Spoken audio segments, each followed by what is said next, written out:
بسم اللہ الرحمن الرحیم۔ اسلام آباد فائلز میں آپ کو خوش آمدید کہتے ہیں۔ آج ہم دو موضوعات پہ بات کریں گے۔ ایک تو آن گوئنگ ایشو ہے جو چل رہا ہے، اسرائیل اور ایران کی جو جنگ ہے اس وقت وہ جاری ہے، اور اس میں جو انٹرنیشنل فیکٹر جو دیگر ممالک ہیں وہ کیا کردار ادا کرنے جا رہے ہیں۔ کیا امریکہ اس جنگ میں شریک ہوگا یا نہیں ہوگا، اس کے اوپر بات کریں گے۔ اور دوسرا فیلڈ مارشل سید عاصم منیر کی امریکہ کے اندر جو ہے وہ ملاقاتوں کا سلسلہ جاری ہے، اور کل وہاں پہ انہوں نے میڈیا کے امریکن میڈیا کے لوگوں سے ملاقاتیں کی، اور وہاں دو تین ایسپیکٹس پہ بات کی۔ ایک تو انہوں نے آپریشن مارکہ حق کے بارے میں اور آپریشن بنیانم مرصوص کے بارے میں بات کی۔ اس کے ساتھ ساتھ انہوں نے جو پاکستان کا کاؤنٹر ٹیررزم کا پرسپیکٹو ہے اور ویژن ہے اس کے حوالے سے بھی بڑی تفصیلی بات چیت کی اور اپنا ویژن بتایا، اور انہوں نے بڑے واضح انداز میں کہا کہ پاکستان ایک طویل عرصے سے فرنٹ لائن کا اسٹیٹ کا کردار ادا کر رہا ہے کاؤنٹر ٹیررزم آپریشن میں۔ تو بات کا آغاز کریں گے خالد محمود صاحب سے۔ خالد صاحب، کل کی جو وہاں کے جو مختلف تھنک ٹینکس کے لوگ اور میڈیا کے ساتھ جو افراد کے ساتھ بات کی فیلڈ مارشل عاصم منیر نے، تو اس کے حوالے سے آپ کیا کہتے ہیں؟ جی دیکھیں جی، بہت چرچا ہے فیلڈ مارشل کی جو ملاقات ہے ڈونلڈ ٹرمپ کے ساتھ جو ہوئی۔ پوری دنیا میں اس کا بڑا شور پڑا ہوا ہے کہ یہ ملاقات کیسے ہوئی، اس میں کیا ڈسکس کیا گیا، کیا ایران اور اسرائیل کا معاملہ ڈسکس ہوا یا انڈیا اور پاکستان کا معاملہ ڈسکس ہوا ہے۔ لیکن ساری چیزیں اس میں ڈسکس ہوئی ہیں۔ ایک تو بڑی بات تھی کہ فیلڈ مارشل عاصم منیر نے کل ان کو دورہ پاکستان کی بھی دعوت دی تھی، اس میں انہوں نے ڈینائی نہیں کیا اور ہمیں بھی نہیں بھری، لیکن ان کی طرف سے مثبت جواب تھا کہ وہ پاکستان کا دورہ انہوں نے قبول کیا آنے کا۔ اب کب آتے ہیں یہ کچھ ابھی کہا نہیں جا سکتا، لیکن یہ ہے کہ اس کے بعد کل سارا دن ان کی جو ڈونلڈ ٹرمپ کے ساتھ ملاقات تھی اس کا چرچا رہا، ہر جگہ اسی کی بات ہو رہی تھی۔ اور آج انہوں نے فیلڈ مارشل نے جو تھنک ٹینکس ہیں وہاں کے اسکالرز ہیں، تھنک ٹینک ہیں، صحافی ہیں، ان کے ساتھ ایک طویل نشست کی ہے۔ سوال و جواب کا سلسلہ بھی وہاں پہ ہوا، اور انہوں نے اپنی جو پاکستان کی پالیسی ہے خاص کر انڈیا کے حوالے سے جو جیسا آپ نے ذکر کیا آپریشن بنیان مرصوص کی جو تفصیلات ہیں اس کو بھی آگاہ کیا، لیکن ساتھ ساتھ انہوں نے جو ایک پاکستان میں سرمایہ کاری ہے، تجارت ہے، پاکستان میں جو مختلف شعبوں میں تعاون ہے امریکہ کے ساتھ بھی اور دنیا کے ساتھ بھی، اس کی تفصیلات سے بھی ان صحافیوں کے جو سوالات ہیں ان کا جواب دیا۔ ایک پازیٹیو جو ہے وہ رسپانس پوری دنیا کی جانب سے آ رہا ہے۔ بے شک وہ پولیٹیکل اس میں شخصیات شامل نہیں تھی، لیکن یہ ملاقات بڑی اہمیت اختیار کر گئی ہے خاص کر اس ریجن کے حوالے سے۔ دوسری طرف جو اسرائیل اور ایران کی جنگ جاری ہے، اب یہ بات سامنے آ رہی ہے جیسے کل ہی ٹرمپ نے کہا تھا کہ ہمیں حملہ کرنے میں 2 ہفتے لگ سکتے ہیں، اب یہ بات جو ہے سوئچ کر رہی ہے۔ ایسا لگ رہا ہے جیسے یہ ملاقات میں یہ جو فیلڈ مارشل کے ساتھ ملاقات ہوئی ہے اس میں شاید ہمارے فیلڈ مارشل نے یہ بھی کہا کہ ابھی جنگ بندی فوری طور پر ہونی چاہیے۔ ہو سکتا ہے اس کا بھی یہ اثر ہو، کیونکہ پاکستان ایک بڑا کی رول پلے کر رہا ہے اس میں، اور خاص کر کل جب ڈونلڈ ٹرمپ نے کہا تھا کہ پاکستان ایران کو زیادہ سمجھتا ہے، لہذا اسی تناظر میں پاکستان کا تو پہلے ہی آلریڈی موقف تھا کہ یہ جنگ بند ہونی چاہیے، مذاکرات ہونے چاہیے، اور یہ اب تھوڑا سا ڈیلے ہو رہا ہے۔ امریکہ کا جو اٹیک تھا بڑا امریکہ چڑھ کر آیا تھا، بیڑی بیرا بھی ان کا یہاں پہنچ گیا تھا، انہوں نے کہا کہ آئندہ 24 گھنٹوں میں ہم اٹیک کر سکتے ہیں۔ اب انہوں نے کل کہا کہ نہیں 2 ہفتے لگ سکتے ہیں اس میں، اور مزید موقع دیا جا رہا ہے ایران کو کہ ایران بات چیت کے لیے میز پر آ جائے۔ اس سے ایسا لگتا ہے جیسے یہ مذاکرات کامیاب ہوئے، یہ بات چیت کامیاب ہوئی، پاکستان کا اس میں اچھا کردار رہا، مثبت پازیٹیو چیزیں جو سامنے آ رہی ہیں۔ لیکن دوسری جانب اسرائیل اور ایران کی تو جنگ لگی ہوئی ہے، وہ حملہ کرتے ہیں، ادھر سے جوابی حملہ ایران کر دیتا ہے۔ اب تازہ ترین صورتحال وہ یہی ہے کہ اسرائیل نے اٹیک کیے ہیں، ان کے 2-3 جو دفاعی تنصیبات ہیں اس کے اوپر اٹیک کیے ہیں، لیکن فی الحال امریکہ جو ہے وہ ابھی ٹائم لے رہا ہے حملہ کرنے کے حوالے سے، تیاریاں بھی اس کی ہیں، لیکن ساتھ وہ یہ بھی کہہ رہے ہیں کہ ہم پھر موقع دے رہے ہیں ایران کو کہ وہ بات چیت کے لیے آگے آ جائے۔ بھٹی صاحب، جو ملاقات ہوئی اس میں فیلڈ مارشل عاصم منیر نے اپنی جو ریجنل سیکیورٹی جو ڈائنامکس ہیں اور ڈائمینشنز ہیں اس کے حوالے سے بھی اپنا ویژن جو ہے وہ بڑا کلیئرٹی کے ساتھ رکھا۔ تو جو اس ساری صورتحال میں چونکہ آپ ان تمام معاملات سے آگاہ بھی رہتے ہیں، تو آپ کے خیال کے اندر یہ اس ایشو کے اوپر بات کرنا اور خصوصاً ایران اسرائیل جنگ کے پرسپیکٹو میں جو پاکستان کا نقطہ نظر جو وہ بیان کیا انہوں نے، وہ کس حد تک اہمیت کا حامل ہے؟ دیکھیے یہ جو میڈیا انٹریکشن تھا یہ امریکہ میں خاصا لیتھل جرنلسٹ جو ہے کویسچن کرتے ہیں اور بڑے تیار ہو کر آتے ہیں. یہ پاکستان میں اس طرح سے نہیں ہوتا. ٹرمپ کے اوپر بھی جب کویسچن ہوتے ہیں تو وہ بڑے سینسٹیو قسم کے کویسچن پوچھے جاتے ہیں, بالخصوص وہاں پہ جو اس وقت جنگ کے حوالے سے صورتحال ہے وہ ایسے ہی ہے جیسے پاکستان میں ہے. لوگ کنسرنڈ ہیں. وہاں پہ میڈیا جو ہے وہ ٹوٹل جنگ کے اوپر سٹوریز کر رہا ہے اور صرف ایک ہی خبر ہے کہ کیا امریکہ اس میں جانا چاہتا ہے جنگ میں یا نہیں.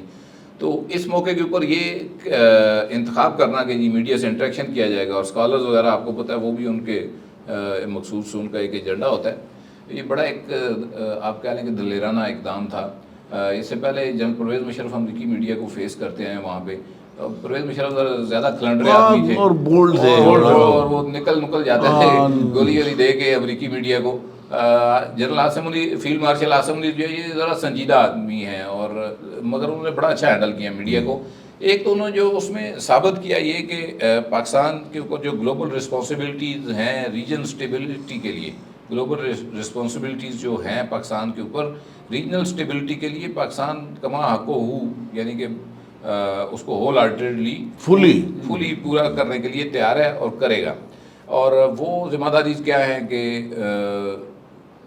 آپ کو پتہ ہے کہ جو پاکستان سے توقع کی جاتی ہے کہ ریجن کے اندر اسٹیبلٹی کے حوالے سے اس کا شروع سے ایک اپنا رول رہا ہے, اور فرنٹ فوٹ پہ لڑائی بھی پاکستان لڑ رہا ہے دہشت گردی خلاف. جو نان اسٹیٹ ایکٹرز ہیں ان کے خلاف پاکستان سب سے بڑی اس ریجن کے اندر اگر کوئی لڑائی لڑ رہا ہے تو پاکستان لڑ رہا ہے.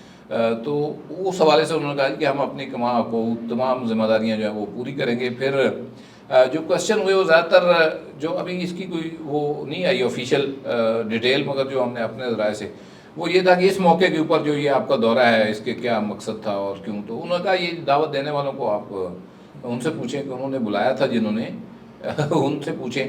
اور پھر یہ کہ یہ بھی سوال ہوا کہ آپ کا جو ملک ہے وہ وہاں پہ انڈیا کے ساتھ جنگ کی حالت میں ہے, صورتحال وہاں پہ یہ ہے وہ ہے, اور آپ یہاں پر ہیں. تو انہوں نے کہا کیا ہم تو جشن منا کے آ گئے ہیں جو ہم نے فتح حاصل کی اس کا, اور ملک جو ہے وہ ٹھیک چل رہا ہے. مطلب کانفیڈنٹ ان کا کانفیڈنٹ بہت تھے وہ اور اعتماد تھے.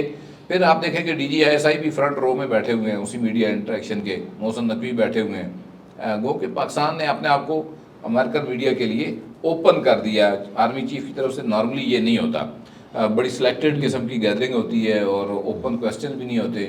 اور وہاں کے جرنلسٹ جو جن کا انٹریکشن ہوا ہے وہ جو بات چیت کر رہے ہیں اس میں بھی کوئی نیگیٹو پہلو ابھی تک وہ نہیں نکال پائے. اس سے آپ یہ اندازہ کر سکتے ہیں کہ یہ انٹریکشن جو ہے وہ ورنہ سوشل میڈیا پہ ٹویٹر پہ وہ ٹویٹر کے اوپر کوئی ڈال دیتے ہیں. تو کوئی ایسی آپ کہیں کہ کسر انہوں نے نہیں چھوڑی جس کو وہ ایکسپلائٹ کر سکتے. پاکستان کے پوائنٹ آف ویو کے حوالے سے بھی, انٹرنیشنل پیس کے حوالے سے بھی, پاکستان کا انہوں نے ذکر کیا کہ پاکستان کی فورسز دنیا بھر میں جو UN کے امبریلا کے اندر پیس کے لیے جو پیس کیپنگ جو مسلم کانگو ہے, سوڈان ہے, اس کا بھی انہوں نے ذکر ماضی کیا. کے اندر بھی. اور تو اوورآل یہ اچھا. اس کے بعد ایک ایڈوانٹیج یہ ہوا کہ کل جو ٹرمپ کی گفتگو تھی اس میں انہوں نے 2 ویکس کا کہا ہے. سارا میڈیا چونکہ وہاں پہ جاننا چاہتا تھا, انہوں نے کہا یہ 2 ہفتے ہم مزید لیں گے. وہ نہیں لے گا 2 ہفتے, شاید اگر حملہ کرنا ہو امریکہ نے تو پہلے کر دے گا. اس ویکینڈ پہ خدشات ہیں کہ امریکہ کی طرف سے. مگر آج جنیوا میں ملاقات ہو رہی ہے, جرمنی, روس اور ایرانی وزیر خارجہ ابھی جا رہے ہیں. تو یہ اوورآل اگر یہ امریکہ میں تھوڑا سا کہہ لیں کہ ٹھہراؤ آیا ہے ایران کی پالیسی کے حوالے سے, تو اس کا کریڈٹ اب وہ جانا شروع ہو گیا. جو فیلڈ مارشل عاصم منیر کی اس کے ساتھ ٹرمپ کے ساتھ ملاقات تھی, اب وہاں پہ بھی میڈیا جو ہے وہ اس چیز کو کریڈٹ دے رہا ہے کہ اس ملاقات کے بعد امریکی پالیسی کے اندر تھوڑا سا ٹھہراؤ آیا. وہ کہ کچھ اور فیکٹرز بھی ہیں, جیسے برطانوی وزیر اعظم نے اپنا میسنجر بھیجا ہے وہاں پہ, انہوں نے بھی ان کو یہی کہا ریسٹرین کا مظاہرہ کریں, اور خود اندر سے بڑی تنقید ہو رہی ہے, وہ ایک الگ فیکٹر ہے. مگر ان سارے فیکٹرز پہلے بھی موجود تھے. اس ملاقات کے بعد جو ایک تبدیلی محسوس ہوئی ہے وہ یہ ہے کہ امریکہ جو ہوا کے گھوڑے پہ سوار تھا کہ اب صبح و شام اٹیک کر دے گا, اس سے تھوڑا سا وہ پیچھے ہٹے ہیں. اس میں بھٹی صاحب ایک اور بڑا جو ہے نا امپورٹنٹ ایلیمنٹ ہے جو مختلف میڈیا کے اندر باتیں بھی آ رہی ہیں اور لوگ اس کے اوپر نا کافی لکھ بھی رہے ہیں. ایک سیگمنٹ آف سوسائٹی, انٹلیکچوئلز اور یہ سارے بات کر رہے ہیں کہ ان کیس اگر جو کہا جا رہا ہے کہ پاکستان اس ملاقات کے اندر پاکستان سے ایئر بیسز کی بات ہو رہی ہے, اگر پاکستان اول تو صورتحال ایسی نظر نہیں آ رہی کہ پاکستان ایئر بیسز دے گا, لیکن اگر اس قسم کی صورتحال ہوتی ہے تو آپ کے خیال میں تب اس ریجن میں اور خصوصاً پاکستان کے ساتھ یا پاکستان کے کیا معاملات ہوں گے؟ نہیں دیکھیے، پہلی بات تو یہ ہے کہ امریکہ کو اس وقت پاکستان میں ایئر بیسز کی اس طرح سے ضرورت نہیں ہے. ان کا انٹرسٹ گوادر کے حوالے سے تھا، وہ وہاں پہ تھوڑا بہت اپنا شو کر رہے تھے شروع سے. اب وہاں پہ پہلے سے چائنیز آ چکے ہوئے ہیں اور وہ صرف یہ کہہ رہے تھے کہ ہمیں وہاں پہ اپنے جو ہے وہ کھڑے کرنے دیں، جہاں سچ ایز ایئر بیس نہیں اس طرح سے مانگ رہے تھے کہ ہمارے حوالے کر دیں، کہ ہمیں بھی وہاں پہ تھوڑی سپیس دے دیں، ہم اپنے جہاز شاز کر دیں، جو کہ پاکستان نے نہیں دی. ابھی تک کوئی ایئر بیس نہیں دی ہے. 3 ایئر بیسز ماضی میں افغانستان کے حوالے سے ان کے پاس رہی ہیں. شمسی ایئر بیس رہی ہے ان کے پاس، جیکب آباد رہی ہے، پسنی رہی ہے. تو اب اس وقت دیکھیں ان کی جو پریزنس ہے نا جن ایئر بیسز کے اوپر، وہ وہاں سے وڈرا کر رہے ہیں. آپ دیکھیں شام کی ایئر بیس خالی کر گئے ہیں امریکی، قطر ایئر بیس خالی کر گئے ہیں. وجہ ان کو پتہ ہے کہ اس جگہ کے اوپر حملے ہوں گے، واپسی جوابی ایران کارروائی کرے گا اگر وہ اس جنگ کے اندر کودتے ہیں یا جہاز دیتے ہیں اسرائیلیوں کو، تو واپس رد عمل ان کے اوپر آئے گا. سو ایسی صورتحال میں جب وہ اپنی ایئر بیسز پہلے سے خالی کر رہے ہیں اور بحری بیڑا انہوں نے وارشپ بھیج دیا ہے اسی مقصد کے لیے اس میں ریڈ سی میں، تو پاکستان سے پہلی بات ہے وہ ایئر بیس کیوں مانگیں گے. دوسری بات کہ پاکستان کے جو انٹرنل ڈائنامکس ہیں ہمیں یہ دیکھنا ہے کہ کیا وہ الاؤ کرتے ہیں. یہاں پہ آپ کو پتہ ہے کہ ایران کی ایک پبلک حمایت پائی جاتی ہے، وائبرنٹ قسم کی اپوزیشن ہے. اپوزیشن تو نہیں آپ اسے کہہ سکتے، ایران کی حمایت ہے اور اس ایشو کے اوپر جو ہے امریکہ کی وہ اپوزیشن ہے. تو پاکستان کے انٹرنل ڈائنامکس بھی اس چیز کو الاؤ نہیں کرتے کہ وہ امریکہ کے ساتھ اس حوالے سے کوئی تعاون کرے. پاکستان کا جو ایک رول ہے جو کہ پلے کرنے کی کوشش کر رہا ہے یہ کہ اس آگ کے اوپر کسی طرح پانی ڈالا جائے اور اس کا کوئی سلوشن نکالا جائے. اور یہ ریجن کے، اور یہ آپ دیکھیں صرف پاکستان نہیں کہہ رہا، رشیا بڑی سخت الفاظ میں اب کہہ رہا ہے. کل جو پوٹن نے خود جو میڈیا سے ٹاک کی اس میں انہوں نے کہا جی کہ یہ تباہی کے دانے پر لے گئے، یہ جنگ بند ہونی چاہیے. اسرائیل کو وہ کہہ رہے ہیں کہ یہ ان کا حملہ ہی جو ہے وہ غلط تھا، انلیگل تھا. اب چین کی طرف سے وہی اسٹیٹمنٹ آ رہی ہے. ریجن کے اندر، اب صرف ریجن کے اندر نہیں، اب فرانس جو ہے وہ بھی آپ دیکھ لیں، حالانکہ فرانس انڈیا کا سپورٹر ہے، ہمارا تو وہ حامی نہیں ہے، مگر وہ ایران جنگ کے حوالے سے پیچھے ہٹ گیا. وہ کہہ رہا ہے کہ حملہ مزید نہیں. بالکل اس کے اوپر جو بات کریں گے خالد صاحب، ابھی جیسا بھٹی صاحب نے بھی ذکر کیا کہ فرانس، برطانیہ اور وہ ان 3 ممالک کی ملاقاتیں ہو رہی ہیں وزراء خارجہ کی اور اس سارے اوپر، اور جو امریکہ کے خصوصی نمائندہ برائے مڈل ایسٹ ہیں وہ بھی ایکٹیو ہیں، اور ادھر سے ایران کے جو وزیر خارجہ ہیں وہ بھی بیک گراؤنڈ کے اندر چیزیں کافی چل رہی ہیں. اور ان چیزوں میں کیا خد و خال آپ کو بنتے نظر آ رہے ہیں؟ کیا شیپ اپ ہو رہی ہیں چیزیں کہ کیا یہ جو ایفرٹس ہیں یہ اس خطے کے اندر جو ہے امن لے آئیں گی یا ان کی ناکام ہونے کے امکانات زیادہ ہیں کیونکہ اسرائیل کی ہٹ درمی جو ہے اس کا سلسلہ اپنی جگہ پر موجود ہے؟ دیکھیں جی، جو وزرائے خارجہ کی ملاقات آج ہونے جا رہی ہے نا، وہ تو بیسیکلی ہے تو سیز فائر کے لیے ہے. ایران کو فی الحال راضی کیا جا رہا ہے کیونکہ دوسری طرف تو امریکہ ہے، امریکہ کے ساتھ ہم انگیج ہیں، سعودی عرب انگیج ہے، رشیا بھی انگیج ہے، چائنا بھی انگیج ہے. اور یہ جو ممالک ہے نا جس میں روس اور فرانس اور برطانیہ شامل ہے، اور اب ایران کے جو وزیر خارجہ جرمنی بھی وہ جرمنی بھی ہے، وہ بھی وہاں پہنچ گئے ہیں. یہ ساری کوشش ہے، ایک دوسرا دھڑا ہے جو ساری کوشش کر رہا ہے کہ ایران کو پہلے راضی کر لیا جائے، پھر اس کے بعد امریکہ کو پریشرائز کیا جائے کہ جنگ بندی ہو جائے، اور اس کے بعد جو بھی کسی کے کنسرن ہے اس کے اوپر بات کی جائے. لیکن اس کے ساتھ ہی آج سلامتی کونسل کا اجلاس بھی بلا لیا گیا ہے. وہ بھی ریکویسٹ گئی تھی رشیا کی جانب سے، چائنا کی جانب سے، اور پاکستان کی آلریڈی موجود تھی، اور وہ سلامتی کونسل کا اجلاس بھی آج ہی طلب کر لیا گیا. سائڈ بائی سائڈ یہ دونوں اجلاس ہوں گے، اور لگ ایسے رہا کہ آج سلامتی کونسل کے اجلاس سے بھی کچھ نہ کچھ آؤٹ پٹ آئے گا. جنگ بندی کی وہاں پہ بھی اپیل کی جائے گی، اگرچہ وہ وہاں پہ امریکہ اس کو ویٹو کرے گا، سارا نہیں اس کو ہو سکے گا، لیکن ایک آواز وہاں سے آئے گی کہ اس جنگ کو فوری بند ہونا چاہیے اور امن قائم ہونا چاہیے. دوسرا یہ ہے کہ پاکستان نے آج کل بڑا دو ٹوک موقف اختیار کیا تھا. فارن آفس کی جو بریفنگ تھی اس میں ایک سوال ہوا تھا کہ کیا ایران نے پاکستان سے کوئی چیز مانگی ہے یا پاکستان سے کوئی مدد مانگی ہے دفاعی لحاظ سے. تو اس پر دفتر خارجہ نے یہ کہا تھا کہ ہم سے ابھی تک اس معاملے پہ کوئی بھی پیش رفت نہیں ہے اور نہ ہی ہم سے کوئی چیز مانگی گئی ہے. البتہ انہوں نے کہا کہ ہم جو عالمی قوانین ہیں اس کے مطابق جو ایران کے جو دفاعی تنصیبات ہیں یا جو ان کے نیوکلیئر ایسٹس ہیں، اگر ان کے اوپر جو حملے ہوئے ہیں وہ تو انٹرنیشنل لاء کی خلاف ورزی ہے، اور ہم نے باقاعدہ طور پر IAEA سے بھی درخواست کی ہے کہ یہ عالمی قوانین کی خلاف ورزی ہے، اس کے اوپر ایران کا موقف درست ہے اور اسرائیل کا جو اس کے اوپر جارحانہ ظالم ہے اس کا نوٹس لیا جائے۔ لہٰذا پاکستان کی جانب سے تو یہ دو ٹوک موقف آیا۔ اب جو ثالثی کی کوششیں ہیں اس میں پاکستان آپ کہہ لیں کہ اس وقت لیڈنگ رول پلے کر رہا ہے۔ ڈونلڈ ٹرمپ کے ساتھ جو ملاقات ہے وہ بہت امپورٹنٹ ہے۔ ہمارے پرائم منسٹر اور ہمارے وزیر خارجہ وہ روزانہ کی بنیاد پر ترکی، روس، قطر اور سعودی عرب کے وزرائے خارجہ سے باتیں کر رہے ہیں، ٹیلی فون کر رہے ہیں۔ کوشش ایک ہو رہی ہے کسی طریقہ سے یہ جنگ جو ہے مزید نہ پھیلے، خاص کر امریکہ کو روکا جا رہا ہے کہ امریکہ اس جنگ میں نہ کودے، جتنی ہو گئی ہے جنگ اتنی کافی ہے، اس کو یہیں پہ روکا جائے، جارحیت کو ختم کیا جائے اور بات چیت کا آغاز کیا جائے۔ سب کا یہی پریشر ہے اور سب کی یہی رائے ہے کہ امریکہ کو اس جنگ میں نہیں کودنا چاہیے، یہ جنگ پھیل جائے گی، دیگر جو ریاستیں ہیں وہ بھی متاثر ہوں گی اور پھر یہ ایک عالمی جنگ کی شکل اختیار کرتی جائے گی۔ بلاکس کی جو سیاست ہے، چائنا کی ہے، رشیا کی ہے، وہ بھی اس میں انوالو ہو جائے گی، پھر اس طرح یہ پھیلتی جائے گی۔ باقی جو اڈے دینے کا معاملہ تھا، بھٹی صاحب نے جیسے بتایا، کل ایک بڑا پروپیگنڈا تھا انڈین سوشل میڈیا کے اوپر کہ پاکستان نے اڈے دے دیے ہیں۔ ان کا وہ فرسٹ پوسٹ جو ہے اس نے آصم علی کی جو ملاقات ہوئی ہے اس میں اوکے کر دیا گیا کہ پاکستان نے ہمیشہ کی طرح اڈے جو ہیں وہ امریکہ کو دے دیے ہیں۔ اس کے اوپر بڑا سخت ڈینائل آیا تھا پاکستان آرمی کی جانب سے بھی، ترجمان دفتر خارجہ کی جانب سے بھی، کہ ایسی کوئی چیز ڈسکس ہی نہیں ہوئی کسی لیول پہ بھی۔ دوسرا یہ کہ صورتحال مختلف ہے۔ ماضی میں جب کابل کو امریکہ کو اڈے دیے گئے تو اس وقت افغانستان کے پاس وہ صلاحیت ہی نہیں ہے سوائے گراؤنڈ فورسز کے کو تھوڑی دوسرا ہم اس وقت خالد صاحب جو نیٹو تھے نا اس کے نان نیٹو الائی بن گئے تھے، ہم اس جنگ میں باقاعدہ شریک ہو انڈر گئے UN تھے۔ سیکورٹی کونسل ریزولوشن ہم اس وقت نیٹو کو ایسے پاکستان کو کوئی خطرہ نہیں تھا، بالکل گراؤنڈ فورسز وہ آ نہیں سکتی تھی، فضائی ان کے پاس تھا نہیں کچھ بھی، میزائل ان کے پاس نہیں تھے، گراؤنڈ فورسز ہی آ کے تباہ کر سکتی تھی نا کسی چیز کو۔ اب جو ایران بڑی طاقت ہے دوسری طرف، وہ اگر پاکستان کو اڈے بھی دیتا ہے تو وہ ڈیمیج بھی کر سکتے ہیں، نقصان پہنچا سکتے ہیں، بجائے وہ اسرائیل کو مارنے کے ادھر مارنا شروع ہو جائیں گے۔